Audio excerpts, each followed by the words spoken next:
Yo, what's up, guys? It's Mario GT here again, and welcome back to this new Hello Neighbor. Welcome back to this Hello Neighbor game with better graphics. So, if you don't know, it's basically the older game, better graphics, Allah, but it also has Hello Neighbor as well, along with it.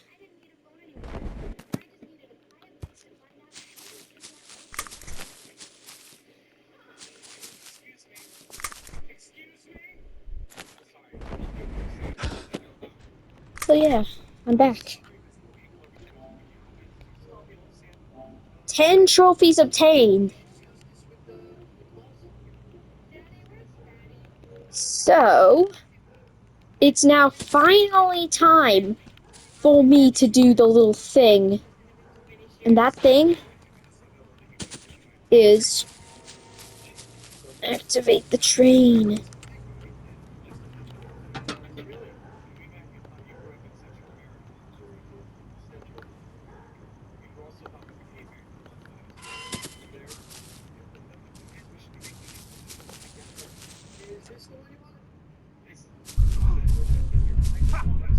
He's right there. He's over there. Hello.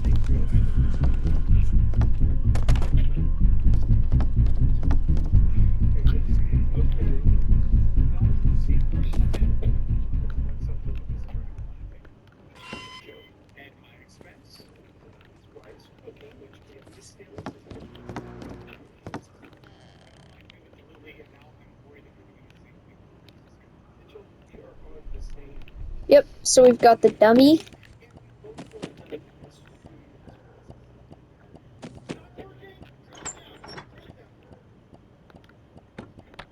I'm gonna leave the train running.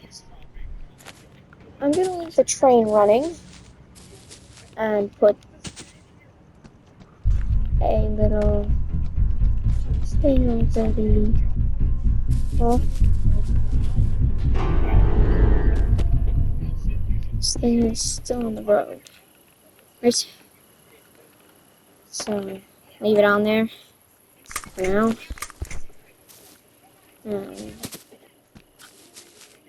I'll just wait until the trophy pops. I'm gonna wait until the trophy pops. In the meantime,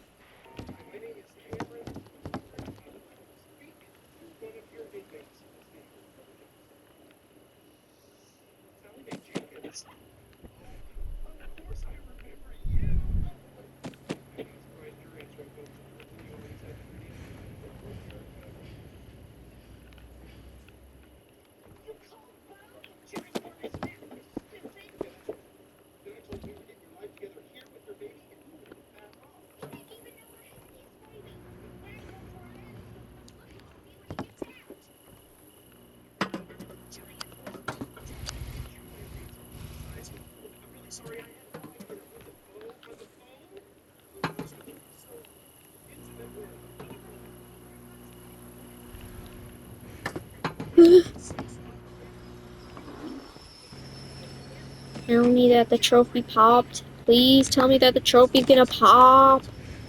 Come on, trophy pop, please. Let the trophy pop. Trophy, come on.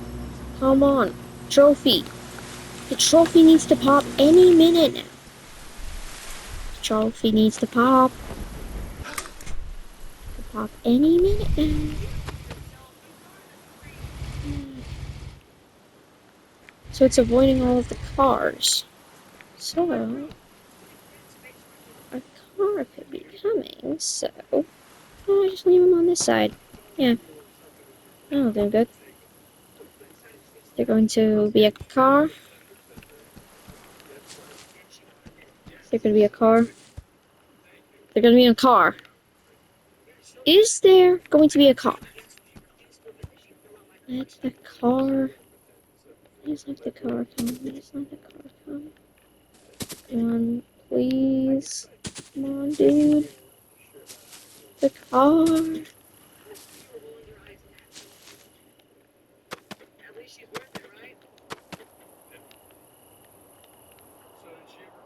You know what?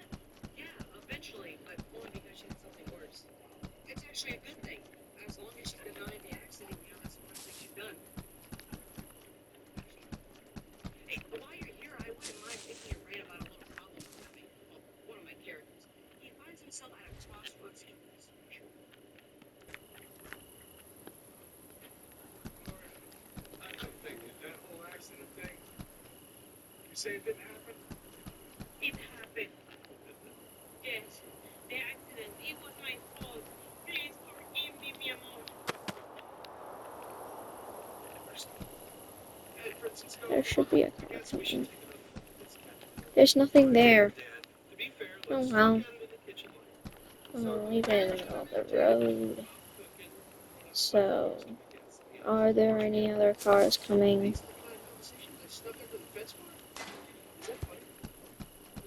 Mhm. Come on, man.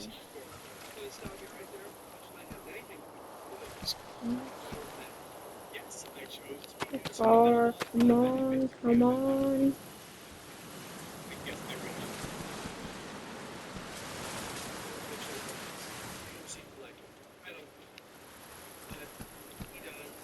Let's just go with it because I want to make you mad.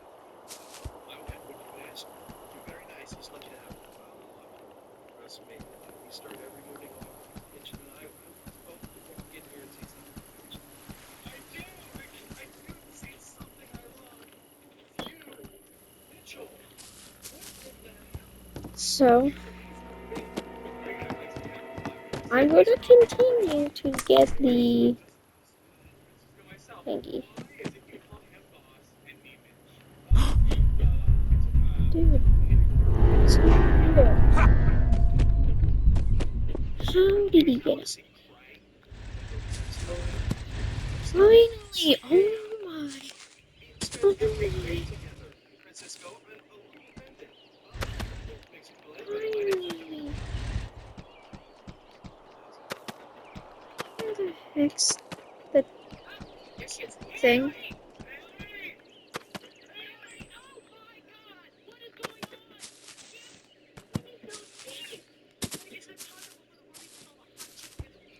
Phew! There it is! Finally, I got the trophy! So that means only 7 trophies left, including the platinum. So, you know what this means. Get the last few trophies. We are gonna have to do a little thing I like to call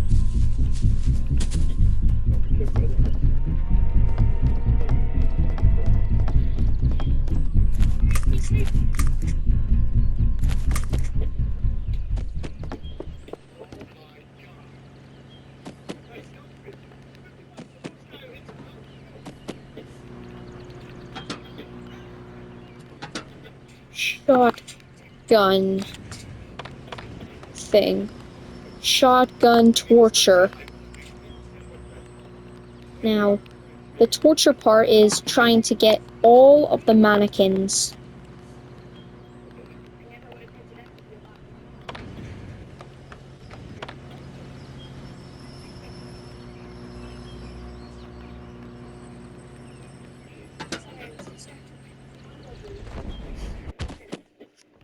So yeah, I'm gonna have to get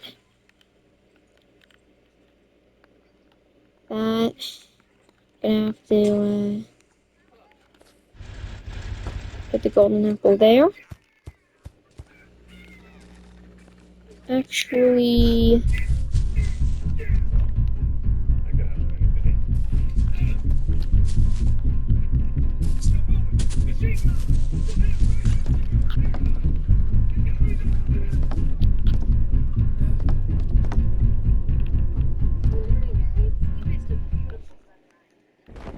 He always wears a smile on his free character, Mystery. Let's see the show's attempts to terror. The start of this entire arc is when he gets to a petty argument with Lucifer because he gets mad at the implication that he isn't doing any work for the hotel. Which is just true, but the last season, he was just sort of lingering around, struggling.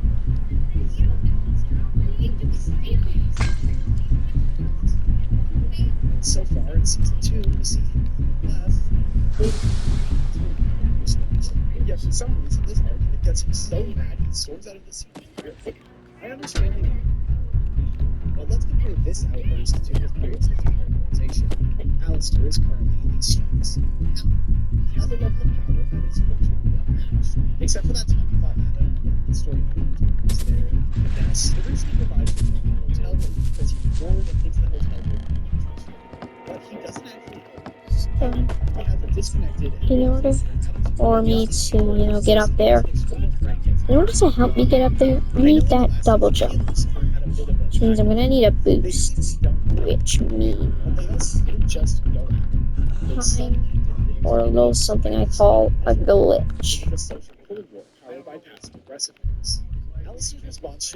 The key. Judging based on his pre-existing character, Alistair wouldn't be ashamed of not helping Charlie. Which also means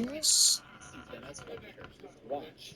9 episodes from now, both characters manage to be flamed around, leading to the interaction you see here. So tell me why, in this moment, does Alistair have the most shallow skin match? Simple. I said earlier about him Adam. It's because the plot demands it. The next scene he has is with Rosie. He is currently at the hotel and he wants to get out of there, so I'm gonna place this mannequin to this side. instead he should him to go see her while also protecting the secret, but even that would not hurt his character. Since one Alistair will just leave and Sakius in their quarantine. No one will question him. He is the fucking radio demon. The next scene is Rosie, and there we get Alistair's backstory. The way he got so powerful by signing himself a contract. The contract being that Rosie would make him stars in exchange for ownership of him. So in Rosie's presence, he sings and dances along with a little song. After all, he doesn't really have a choice. I really like the dynamic between Alistair and Rosie, specifically and how it differs from Peter's contract. Now, Valentino exercises the role of an angel at every opportunity, grinding until he knows his place. But even though Alistair is a lot more powerful, Rosie doesn't keep Monica taking an entire leash. When she beckons Alistair to sing along, he doesn't say, "I'm your pet," but rather, "You're something that," phrasing that, while it carries the same sentiment, intentionally dodges the use of the word pet so that Alistair can draw back any level of agency. Rosie definitely knows this, but instead of forcefully correcting this like Val would, Rosie instead allows it. She frees him, allowing him to get away with this. Why? Is she displaying weakness? No. Rather, she already knows she holds all the cards. She's unconcerned with Alistair trying to maintain his ego because the two of them both know their current situation. This makes her all the more terrifying because even though Val's intimidating, you can also see an insecurity, a weakness in the fact he has to exert himself to keep everything alive. Rosie has no such weakness. She's so powerful that she feels no need to demonstrate that power. It's actually very effective. This scene establishes mainly that his entire goal this season is to find a way out, this episode 3. And to get there, he plans to endure his own. The playthrough requires his low gravity, restricting games which are possible in order to make his eventual triumph as impactful. However, this is a risky game. It means that for most of the season, you extend his fan favorite character. The entire satisfaction of the story is solely dependent on the stakes. If the dominoes all come together, it works. This is the human deal on this. Of course, there's still the one in season 1. She has no favorite. But there's another one who makes later in the episode with Candace. And this is the main one. Basically, it means that he's literally right up past what Big Box doesn't lay. The deal means he's literally delegated to the up chair and paraded around for a bit. This also means Alistair isn't really a threat for the season. I don't know. I'll start with a picture and it's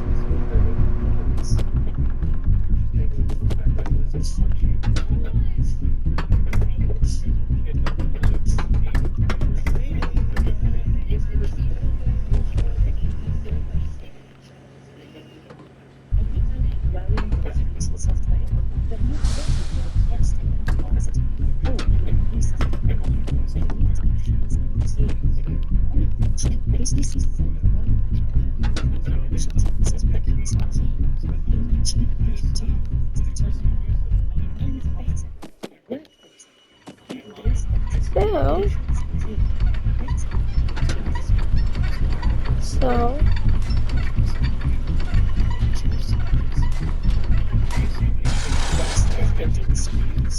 that was basically, In the first season, we had that was that. now, we're finally giving him the spotlight as the main character. The fall of Alistair perfectly pivots to the rise of Fox. For the rest of the season, there's almost a movie Alistair and Fox have a very interconnected story. Both were serial killers in life, one doing so for pleasure and the other doing so for power. Both were killed in accidents, but one was under the cover of night in the shadows, and the other was on stage in front of a crowd. Alistair was also the inspiration for Fox's aspirations. Alistair appeared in Hell and immediately made a name for himself. His reputation as a radio DJ pushed Fox to become number one. Their histories mentioned State Dawn. And in season 2, we get to see the I really like this. It establishes the infamous whether asking for outside help is or is not weakness. Alistair is someone who dependency as pathetic, something you should be ashamed of. As we've already established, he needed Rosie's help to gain his powers, and the consequences he suffered over asking for help is something he's deeply insecure about. That's why he threatens Huss when he even vaguely alludes to it. Alistair was living in the past, specifically because he needed assistance. So when Fox asks Alistair for help, he looks down on him. He's projecting his own insecurities onto Fox, and he's stuck. For the rest of the series, Alistair continues reminding Fox that no matter how much power he gains, no matter how high he's able to rise, he will always be tethered to the people he's reliant on. And that makes him second guess himself. This dynamic is really great. While at first I thought the actual dialogue was incredibly on the nose, it makes sense for Alistair to be a bit extra because he was before it's clearly overcompensating for his insecurity. It also makes perfect sense for Fox to open up to him. This is the inciting incident that made him become the heart of today. This whole interaction leaves Fox with a chip on his shoulder and a severe need to prove Alistair wrong, which motivates every action he takes going forward. Can you tell who his two favorite characters are? So with his motivation established, and Alistair in the club chair, it's finally time to see Fox rise from power.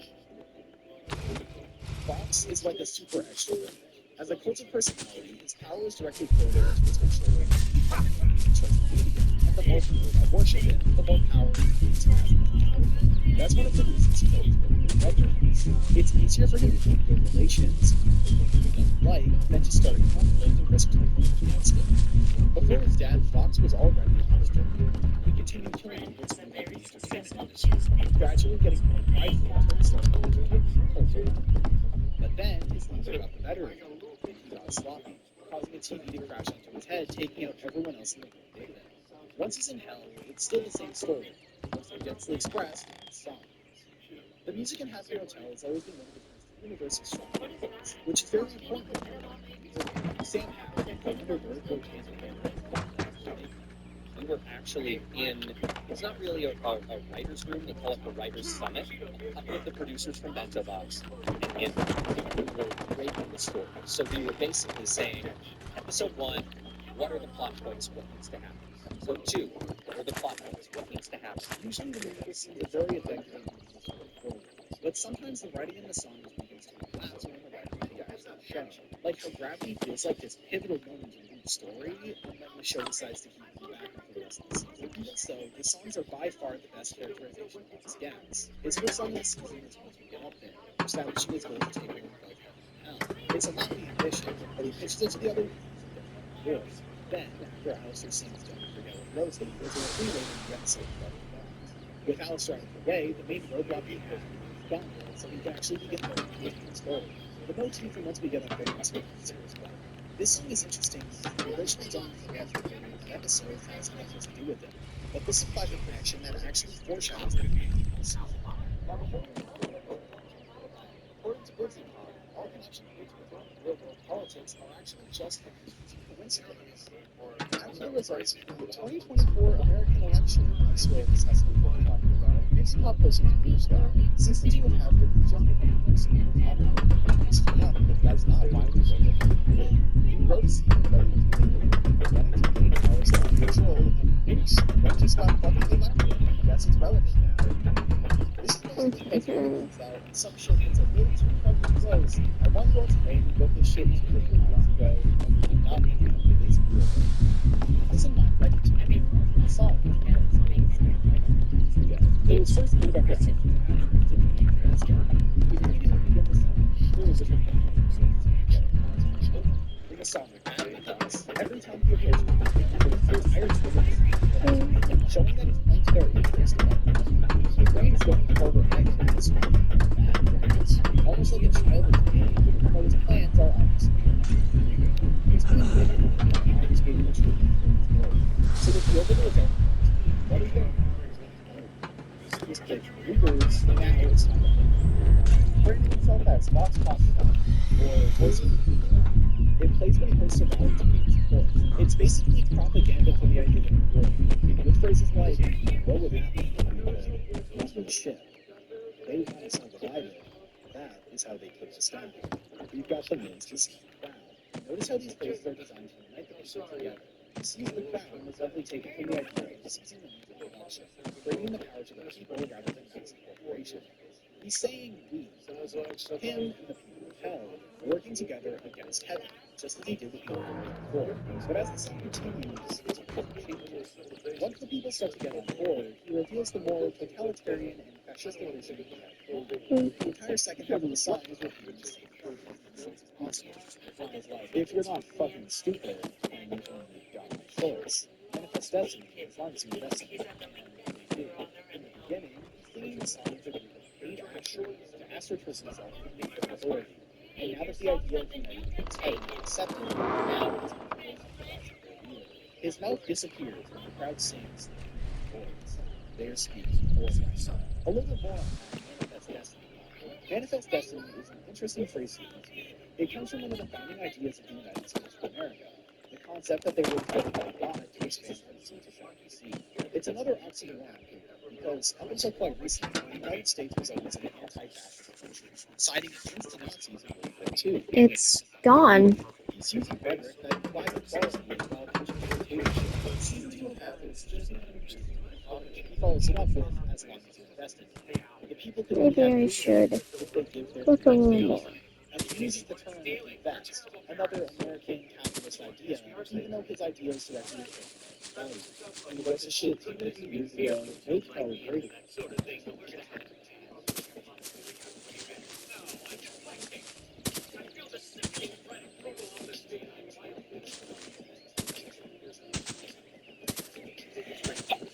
Ew. Bless me. Oh man, where is the red key? It's gone.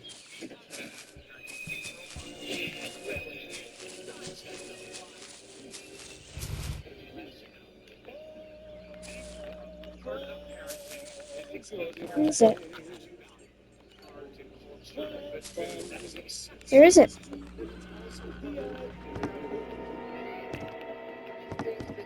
Checking everywhere.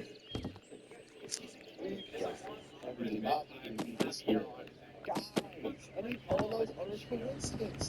Look into it. But he doesn't just show he also on his soapbox to why he's so shizzled with the overlords. If you say that suddenly changes. Oh my goodness. There it is. The red key. It was there the whole time. Specifically drawing everything himself. It was there the whole time. This is that the other traders stop it, silence it. What they're doing is wrong, a mistake. It only makes his job easier. These encounters only give them over to his agenda. And here's the funny part: the things he said is for early this stuff is legal. The angels giving gift baskets isn't an adequate apology for setting up for genocide. By the end of the song, he has the heart of the people in his hand. And chances are, he probably also has a voice. And he quickly uses that power in the next song. The final song is Rise, God's God. Despite not being a really big from hell, he is the one who rejects the apology. Plan positioning himself as the embodied as the avatar. Cute you. Bless me. Scott, setting himself up as some sort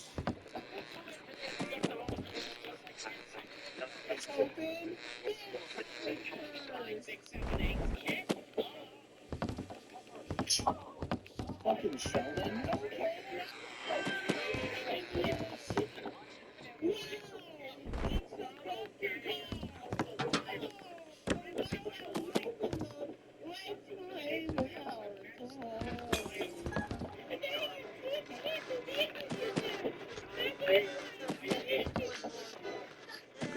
The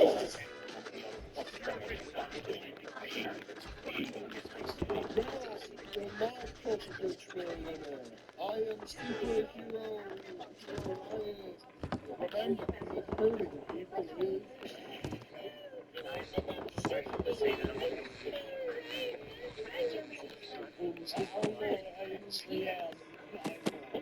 Please.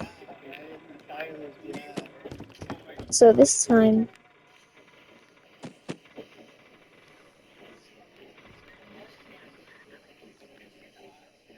go through here.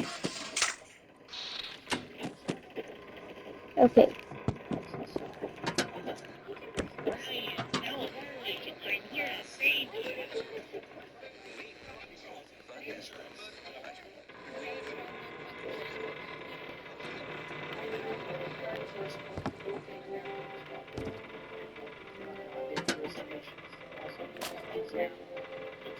Yes, we're being selfish, okay? You can have your lessons.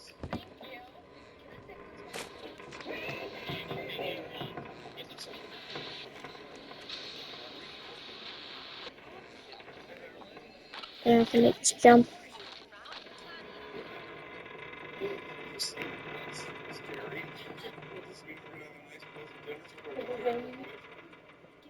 Hold on a minute. I am back here, which means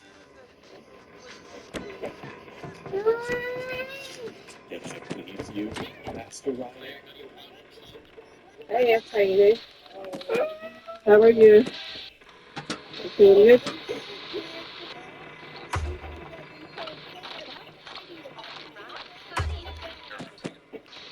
you're better.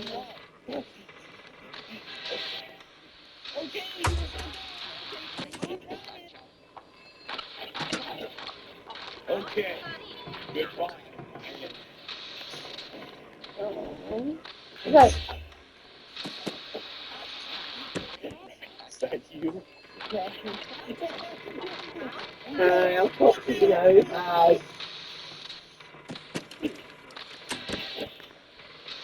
Ryan's rescue squad is definitely not good compared to Race with Ryan. But nonetheless, we believe game mechanics, lack of content, and the game being generally overpriced that You guys? Are you kidding me, man? Yay! You can't expect it to be good. Right? It's a game I was able to play and beat as a little infant, and it still holds up to this day. It also works well as a game for both kids and adults alike. Yeah, Ryan Rescue Squad was without a doubt designed for kids. But when kids play I video do games, understand. the dogs are there for safety so that the game is hard. But anyone over the age of 7 is wanting their mind in this game. I don't recommend it, as there are way better platforms and busy smart movies. But at least it isn't as much as a fucking riot. Also, movies were decently inspired. And from what I've heard, it's honestly just a mediocre movie. The content is actually no good, because they have a budget of millions of dollars. The main goal in the game is just to get as many points as possible while also attacking the other team with steal their points to add to the line. There isn't enough content in the game to warrant some video, so I'm just kind of skipping some to the end of this video.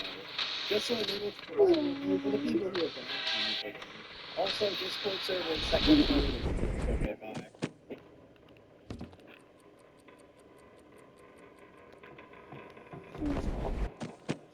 Roblox the game post-production. However, that's not going to stop me. It was already a massive game for many years, but it recently ramped up in popularity over the course of the pandemic. Nowadays, it's one of the most popular online games. And some of that success is most definitely due to its easy accessibility. You can be on Xbox, laptop, or even on iPad, and you'd still be playing the same game. At least, mostly. And paired with the fact that anyone can get a game for anyone is an exception, is it really that much why this game's so popular? And, like everything else online, when so many people have access to something, you already know someone's gonna make something that's it too unique. So, eventually make my way to the absolute bottom of the weird Roblox games. The first game we'll be looking at is the normal elevator. This is going to be the most popular game in this video.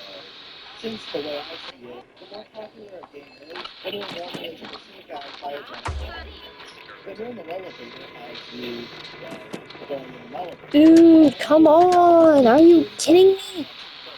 These can range from seeing something that's a bit unusual to getting taken to the void from a shadow room. Made myself stupid. Trying to survive the elevator as long as possible. And while some things play out more like cutscenes, some events are more like actual minigames. And some of these minigames can be straight up weird, like this one, where you fly into a giant toilet. And while they're certainly a bit lacking when reviewed separately, as a collective, I think the combined games make something decently unique. But after a while, you'll end up seeing everything the game has to offer. Definitely not bad, but also a bit strange sometimes. The next game is Siren Pop's Prison. Obbies are one of the most popular genres on Roblox. Of course, right next to Tycoon. It's a giant obstacle course that has obstacles that prevent you from reaching the end. And obviously, to combat the repetitiveness of these kinds of games, most people combine it with a pre-existing IP. This one doesn't do that, but it does use the concept of zombie with some horror elements. Are you kidding me? Prison. So in this game, you play as a criminal who is imprisoned for hallucinating, but as you escape, you realize that things aren't entirely the way they seem. The prison seems to be haunted by several spooky antagonists. Really? As you continue to watch, you're so scared you'll actually Goodness. So we start out in a jail cell, and this place kind of sucks. Oh my goodness. Finally. That took way too long. Well, luckily for you, this event you go through to begin your grand escape. You go through platforms, speed, spikes, and then we finally make it to this point. And at first, it seems like there isn't anything special, but then, jump scared. And then we make it to this spot. This is where things start to take a big turn for the worse. This is the first level that happens with this guy. Now, he's a pretty cool guy. A true gamer. Although, I must say, his lack of eyes is definitely going to affect his performance. So more weapons Hi.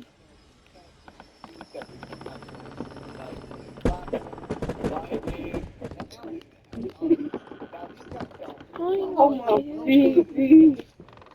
Finally. The green key. Oh.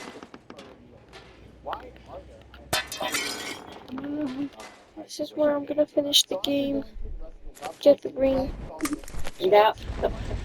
I'll complete the room and then Yep. the green key.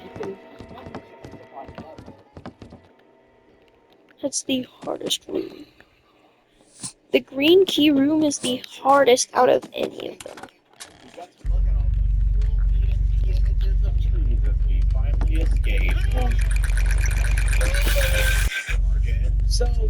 This is the hardest minigame of all time.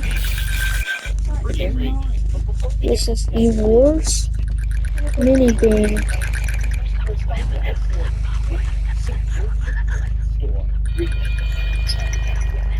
If I don't get to pass.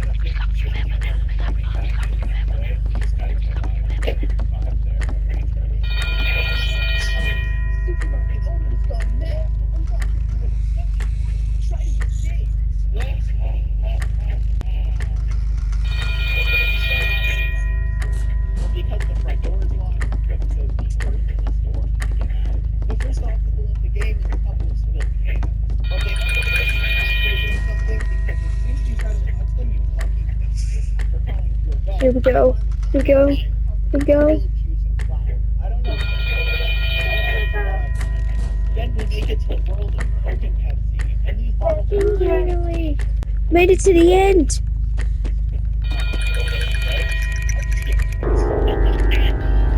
That's last. This is it. This is it. The end is near. The end is near. The end is near. The end is near. So we just go try to make our way to the next one. And that's Get actually him, George. difficult because the map is actually fucking huge. It just has a Then we use a message That was the hardest level superhuman speed ever. Something I want to add is after beating the obby, one of the maps that you can teleport to is right. And this Finally! Oh my goodness! doesn't survive from Coca-Cola. Wrong way. See you all next time. Bye!